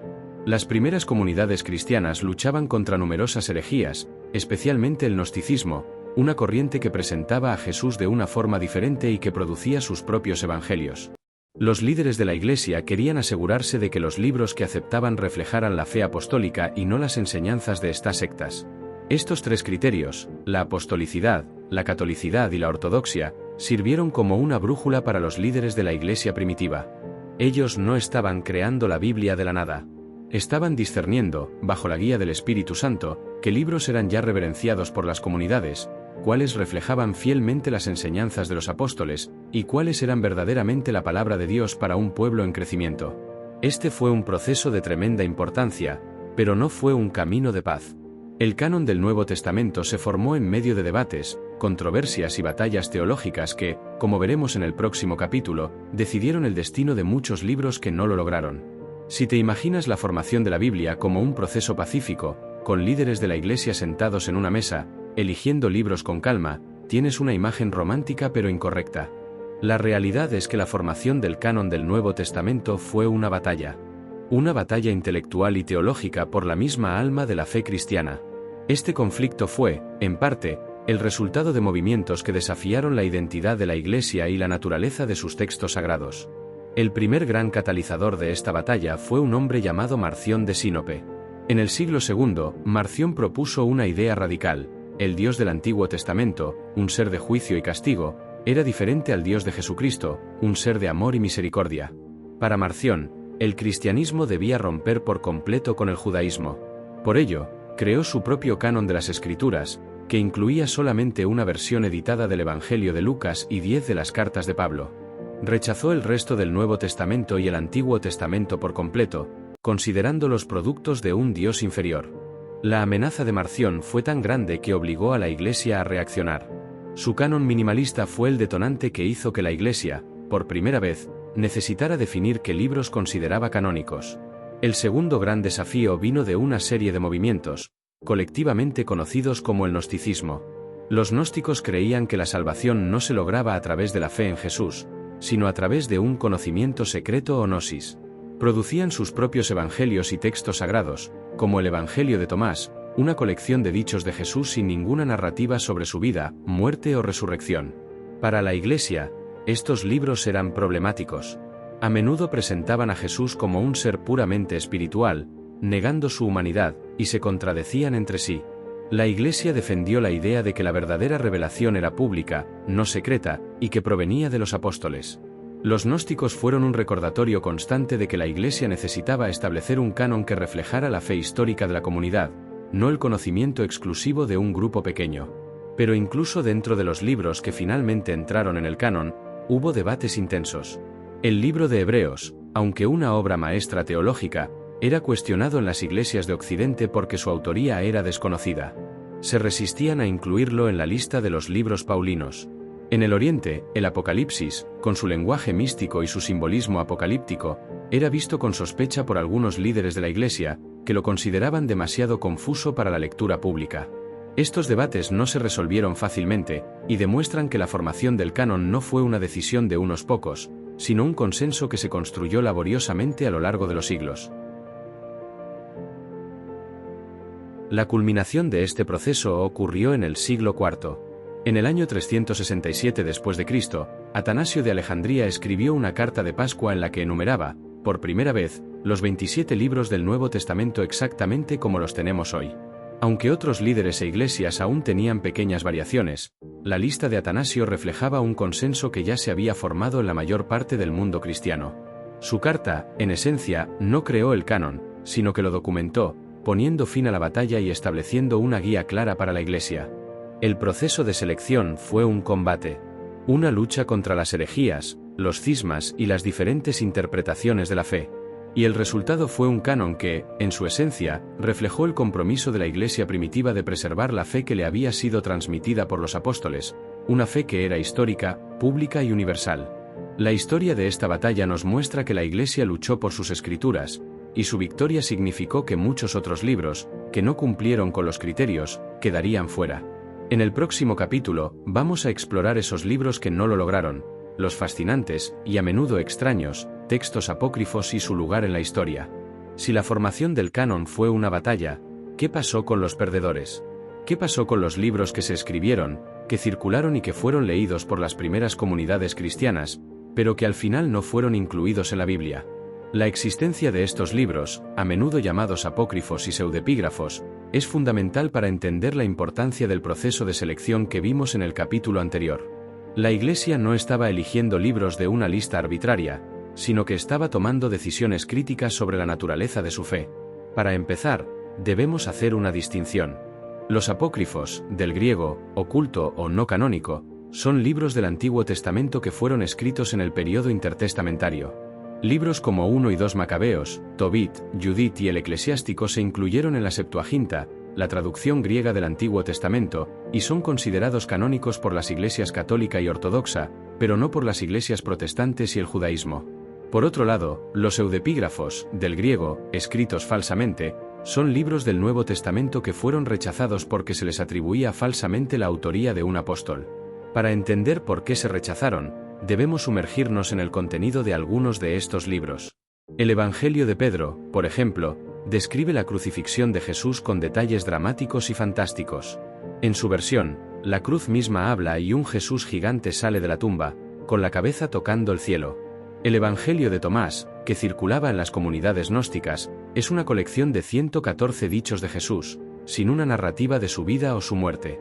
Este Evangelio presenta a un Jesús muy diferente, que se comunica a través de secretos y acertijos. Pero quizás los libros más reveladores sean los llamados Evangelios de la infancia, como el de Tomás y el de Santiago. Estos textos llenan el vacío de la vida de Jesús entre los 5 y los 12 años. En el Evangelio de la infancia de Tomás, el niño Jesús es un ser caprichoso y a veces vengativo, que usa sus poderes para castigar a quienes se cruzan en su camino. En una historia, mata a un niño por empujarlo, y en otra, ciega a los que acusan a su padre, José. Solo en los evangelios canónicos, Jesús es un adulto que hace milagros para sanar a los demás. Estos ejemplos muestran por qué la Iglesia decidió dejar estos libros fuera del canon. Se basaron en los criterios que vimos. 1. La fecha. Muchos de estos libros fueron escritos mucho más tarde que los evangelios canónicos. La mayoría de los evangelios de la infancia y los evangelios gnósticos fueron escritos en los siglos II y III, lo que los aleja de la generación de los apóstoles. 2. La ortodoxia. La teología de estos libros era a menudo inconsistente con la de los evangelios canónicos. Presentaban a un Jesús muy diferente, a veces desprovisto de humanidad, que era contrario a la creencia en un Cristo plenamente humano y plenamente divino. 3. La apostolicidad. La Iglesia primitiva era muy consciente de que la atribución a apóstoles de muchos de estos libros era falsa. La exclusión de los libros apócrifos y pseudepígrafos del canon fue un acto deliberado de preservar la integridad y la coherencia de la fe. Los líderes de la Iglesia querían asegurarse de que las Escrituras reflejaran la fe que había sido transmitida desde los apóstoles, una fe que se centraba en un Cristo que no era un mago caprichoso ni una figura mística distante, sino el Hijo de Dios que vivió, murió y resucitó. La historia de los libros que no lo lograron nos recuerda que la Biblia que tenemos hoy es el resultado de un proceso de selección. Pero la historia no termina ahí. Porque incluso después de que los libros fueron elegidos, tuvieron que ser preservados, copiados y transmitidos, y su forma física cambió drásticamente a lo largo del tiempo. En el próximo capítulo, vamos a dar un paso atrás en la historia y ver cómo la Biblia se transformó de un rollo de papiro en el libro que conocemos hoy, una evolución que fue tan revolucionaria como la propia invención de la imprenta. Coge un libro. Cualquiera. Siente sus páginas, su lomo, su peso. Esta forma, tan familiar para nosotros, no existió durante la mayor parte de la historia de la Biblia. En sus orígenes, la Biblia no era un libro. Era un conjunto de rollos, un formato que dominó el mundo antiguo durante miles de años. Entender esta evolución de la forma física es crucial para comprender cómo la Biblia se convirtió en el libro que es hoy. Un rollo era una larga hoja de papiro o pergamino que se enrollaba en un palo de madera. Para leerlo, tenías que desenrollar una parte mientras enrollabas la otra. Eran grandes, incómodos y difíciles de manejar. Imagina intentar encontrar un pasaje específico en un rollo de casi 10 metros. Era una tarea ardua.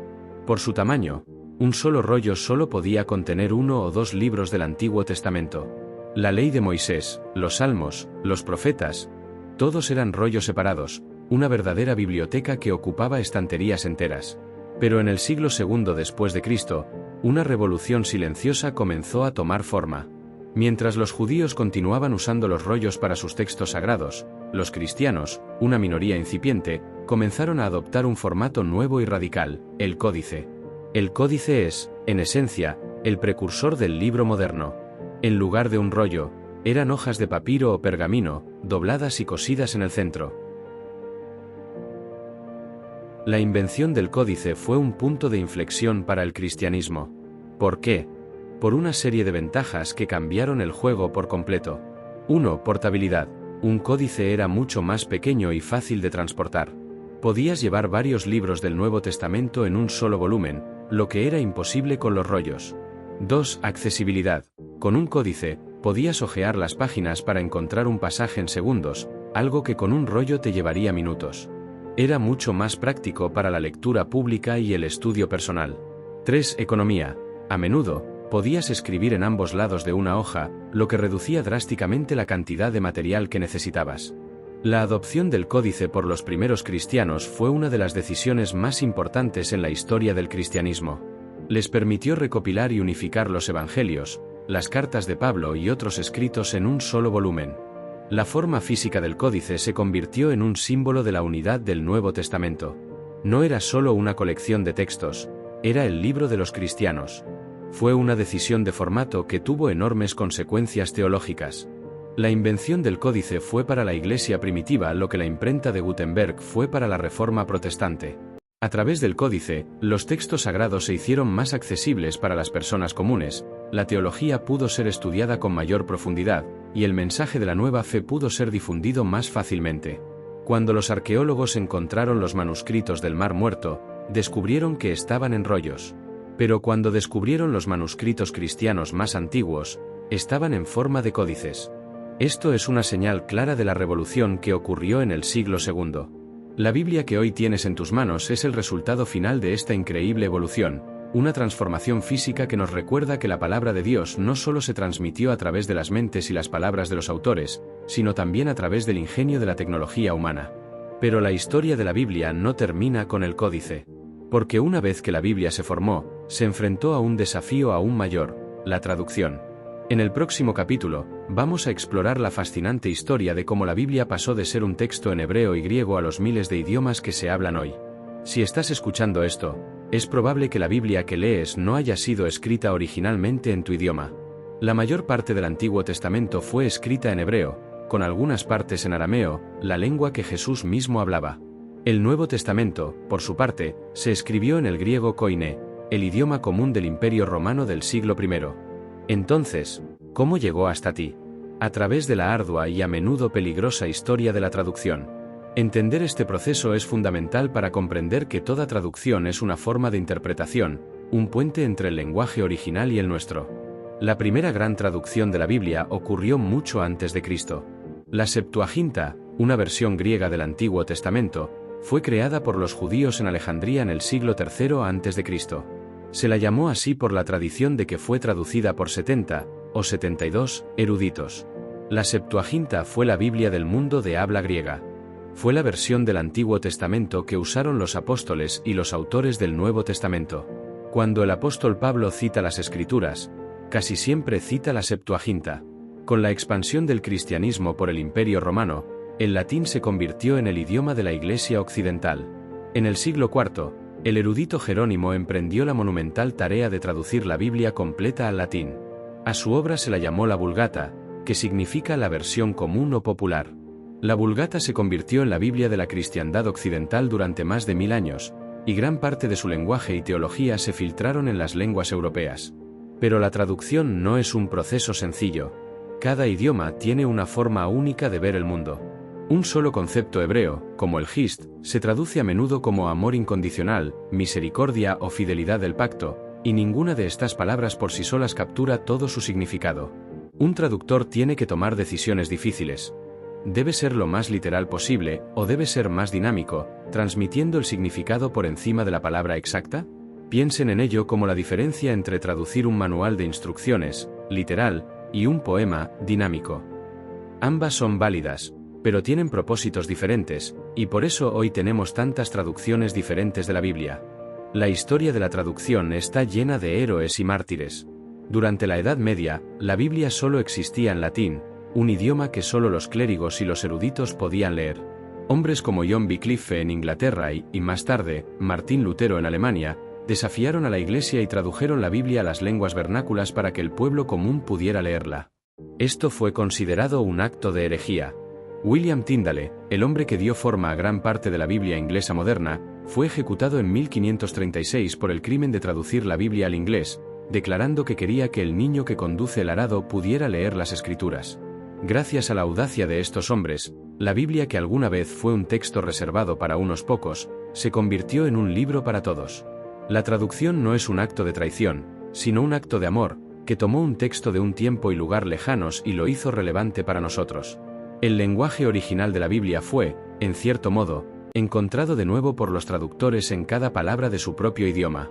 Pero, a lo largo de este proceso de traducción, algunas Biblias incluyeron textos que no estaban en las colecciones originales. En el próximo capítulo, vamos a explorar la historia de estos invitados inesperados, los libros que fueron aceptados en algunas tradiciones, pero no en todas. Si crees que la Biblia es una sola, inmutable y universal colección de libros, prepárate para un giro en la trama. Porque la realidad es que algunas Biblias contienen libros que no están en otras. Este fenómeno, a menudo desconocido para el público en general, se debe a un debate de siglos sobre la inclusión de los llamados libros deuterocanónicos, también conocidos como los apócrifos del Antiguo Testamento. Para entender esta diferencia, es crucial conocer la distinción entre los cánones de las tres grandes ramas del cristianismo: el canon protestante, el canon católico y el canon ortodoxo. La Biblia protestante contiene 39 libros en el Antiguo Testamento.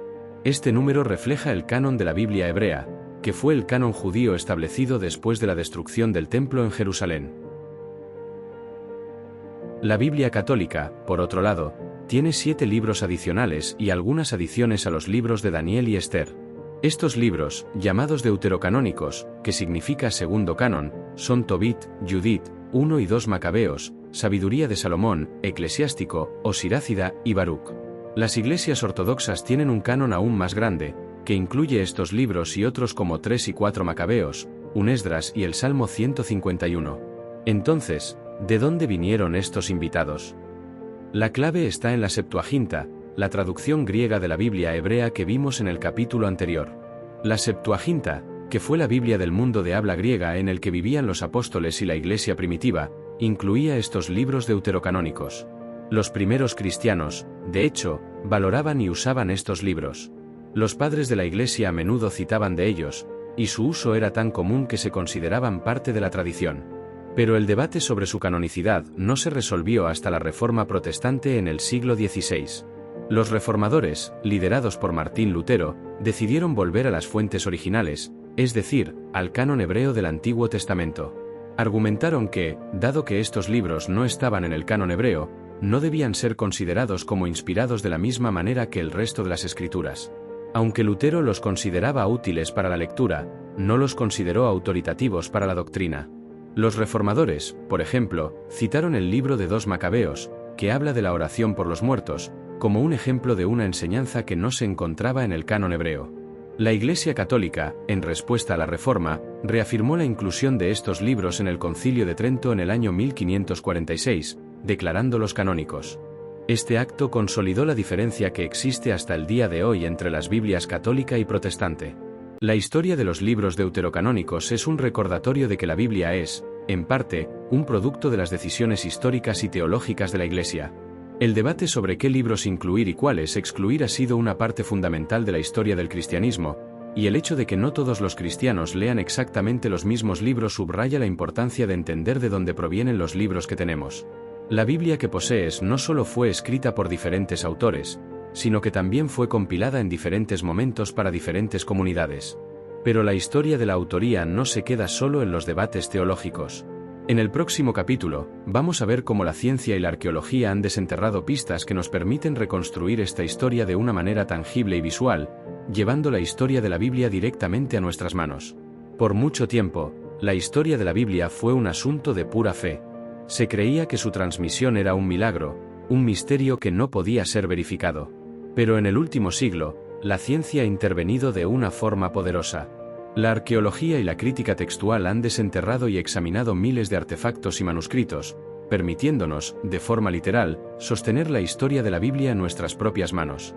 Estos descubrimientos no solo han validado la asombrosa fidelidad de los copistas, sino que también han confirmado la existencia de figuras y eventos que alguna vez se pensó que eran solo leyendas. El descubrimiento más importante del siglo XX en lo que respecta a los textos bíblicos ocurrió en 1947, en una cueva cerca de Qumrán. Allí se encontraron los manuscritos del Mar Muerto, una colección de pergaminos y fragmentos que incluían las copias más antiguas conocidas de casi todos los libros del Antiguo Testamento. Estos manuscritos, que datan de entre el siglo III a.C. y el siglo I después de Cristo, son un puente directo con los textos que existían en la época de Jesús. Los manuscritos del Mar Muerto probaron algo monumental. Cuando se compararon con el texto masorético, la versión estándar del Antiguo Testamento que los judíos habían copiado con una meticulosidad increíble durante más de 1000 años, la similitud era asombrosa. A pesar de los siglos, los textos eran casi idénticos, con solo variaciones menores en la ortografía o el orden de las palabras. Esto no solo confirmó la increíble fidelidad de los escribas, sino que también nos dio la certeza de que el texto que tenemos hoy es, en esencia, el mismo texto que se leía en la época de Jesús. Pero la arqueología nos ha dado más que solo manuscritos. Ha desenterrado evidencia que valida las narraciones históricas de la Biblia. La estela de Teldán, por ejemplo, es una inscripción de piedra del siglo IX a.C. que menciona la casa de David, la referencia no bíblica más antigua a la dinastía del rey David. Este descubrimiento, junto con la estela de Moab, o piedra de mesa, que confirma un conflicto bíblico en 2 Reyes 3, ha llevado a los eruditos a reconsiderar la historicidad de las narraciones del Antiguo Testamento, que a menudo se pensaba que eran leyendas. La crítica textual, la ciencia de comparar miles de manuscritos para reconstruir el original, nos ha dado aún más seguridad. Tenemos más manuscritos de los libros del Nuevo Testamento que de cualquier otra obra de la Antigüedad. Y cuando los eruditos los comparan, notan que, si bien hay pequeñas diferencias, ninguna de las variantes cuestiona una doctrina central de la fe. Toda esta evidencia tangible nos dice que la historia de la Biblia no es solo una cuestión de fe ciega. Su existencia, su transmisión y su asombrosa consistencia son un testimonio de un proceso humano meticuloso. La ciencia, lejos de socavar la Biblia, nos ha permitido entenderla de una forma más profunda, apreciando las manos que la escribieron, la cuidaron y la transmitieron, de generación en generación. Los descubrimientos de los manuscritos del Mar Muerto y las estelas de piedra son un recordatorio físico de que la historia de la Biblia es tan real como las páginas que sostienes. Y esta historia de un texto humano no terminó en la antigüedad. Porque la Biblia sigue siendo un libro vivo. En el próximo capítulo, el epílogo de nuestra serie, vamos a ver cómo la Biblia continúa evolucionando en su interpretación y su relevancia, demostrando que su viaje está lejos de haber terminado. Hemos desenterrado los secretos de la Biblia, revelando su compleja autoría humana, su forma física en evolución y su lucha por la canonicidad. Hemos visto que no es un texto estático, sino un documento histórico que creció y se adaptó a lo largo de los siglos. Pero la historia de la Biblia no termina en la antigüedad, ni siquiera con la invención de la imprenta. Es un libro viviente, porque su significado continúa evolucionando a través de la interpretación, el debate y la aplicación en diferentes culturas y épocas. La prueba más poderosa de esto se encuentra en la Reforma Protestante del siglo XVI. Martín Lutero no desenterró un nuevo libro de la Biblia. No encontró un manuscrito perdido. Simplemente, releyó un versículo que había estado en el libro de Romanos por 1500 años: el justo por la fe vivirá. La interpretación de Lutero de este versículo desató un terremoto teológico que dividió a la cristiandad y dio a luz a una nueva rama de la fe. Este es el poder de un texto vivo. Una nueva lectura puede cambiar el mundo. Hoy, la Biblia sigue siendo un texto vivo que se lee en un mundo que sus autores nunca pudieron haber imaginado. ¿Cómo interpretamos Génesis 1 en la era de la ciencia y la evolución? ¿Es una historia literal o una declaración teológica sobre la naturaleza de un creador? La respuesta depende de la lente que usemos. El mismo texto ha sido utilizado para justificar la esclavitud, y al mismo tiempo, fue la base del movimiento abolicionista. Ha sido usado para oprimir a las mujeres, y al mismo tiempo, es un faro de esperanza para la justicia y la liberación en las manos de teólogas y activistas. Esto nos lleva al concepto de la hermenéutica, la ciencia y el arte de la interpretación. Porque la Biblia no se interpreta sola. Cada lector, cada comunidad, y cada generación trae su propio contexto, sus propias preguntas y sus propias experiencias al texto. Esta diversidad de interpretación no es una debilidad, sino una característica crucial de un documento que se ha mantenido relevante en todas las culturas, en todos los idiomas y en todas las épocas. La Biblia tiene la capacidad de hablar a un esclavo africano del siglo XIX y a un activista social del siglo XXI.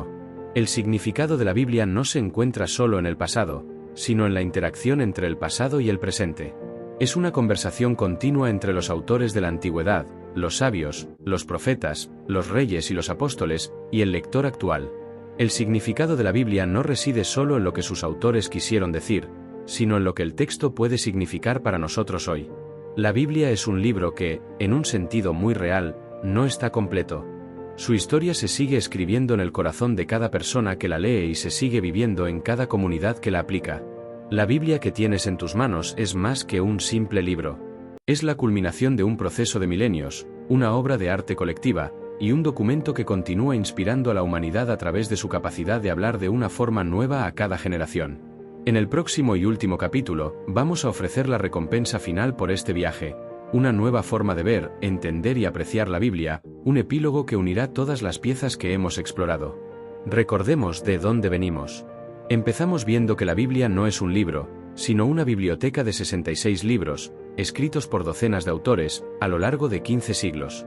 Descubrimos que sus autores humanos no eran simplemente secretarios pasivos, sino poetas, profetas, historiadores y teólogos con sus propias voces, estilos y propósitos.